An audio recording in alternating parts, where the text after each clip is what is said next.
ರಾಯರಿದ್ದಾರೆ ಎಂದು ನಂಬುವಂತಹ ಎಲ್ಲ ಭಕ್ತರಿಗೆ ರಾಯರು ಸದಾ ಜೊತೆಗಿರ್ತಾರೆ ಎನ್ನುವುದಕ್ಕೆ ಇಲ್ಲಿ ಮೇಲೆ ಕಾಣ್ತಾ ಇದೆಯಲ್ಲ, ಆ ಬೃಂದಾವನಕ್ಕಿರುವ ಬಂಗಾರ ಕವಚವೇ ಸಾಕ್ಷಿ. ಒಬ್ಬ ಹಣವಂತನಿಗೆ ರಾಯರು ಕನಸಿನಲ್ಲಿ ಬಂದು ನನ್ನ ಬೃಂದಾವನಕ್ಕೆ ಬಂಗಾರದ ಕವಚವನ್ನು ಮುಚ್ಚಿಸು ಅಂತ ಕೇಳ್ತಾರೆ.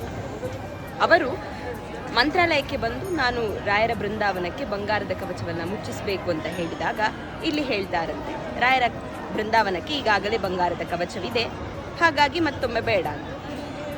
ಅವರು ಇಲ್ಲ, ಹೀಗೆ ನನಗೆ ಕನಸಿನಲ್ಲಿ ಆಗಿತ್ತು, ಹಾಗಾಗಿ ನಾನು ಮುಚ್ಚಿಸಬೇಕು ಅಂದಾಗ ಇಲ್ಲ, ಇಲ್ಲಿ ಬಂಗಾರದ ಕವಚ ಉಂಟು ಅಂತ ಹೇಳ್ತಾರೆ. ಅವರು ಏನು ಮಾಡಲಿಕ್ಕಾಗದೆ ಮನೆಗೆ ಹೋದಾಗ ಮತ್ತೊಮ್ಮೆ ಕನಸಿನಲ್ಲಿ ರಾಯರು ಬರ್ತಾರಂತೆ, ಮತ್ತೆ ಹೇಳ್ತಾರೆ ನನ್ನ ಬೃಂದಾವನಕ್ಕೆ ಬಂಗಾರದ ಕವಚವನ್ನು ಮುಚ್ಚಿಸು ಅಂತ.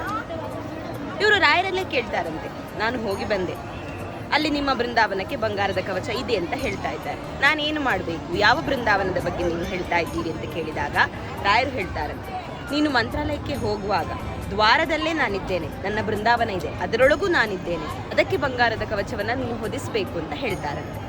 ಹಾಗೆ ಈ ಪುಟ್ಟ ಬೃಂದಾವನಕ್ಕೆ ಬಂಗಾರದ ಕವಚ ಬಂದದ್ದು ಹೀಗೆ.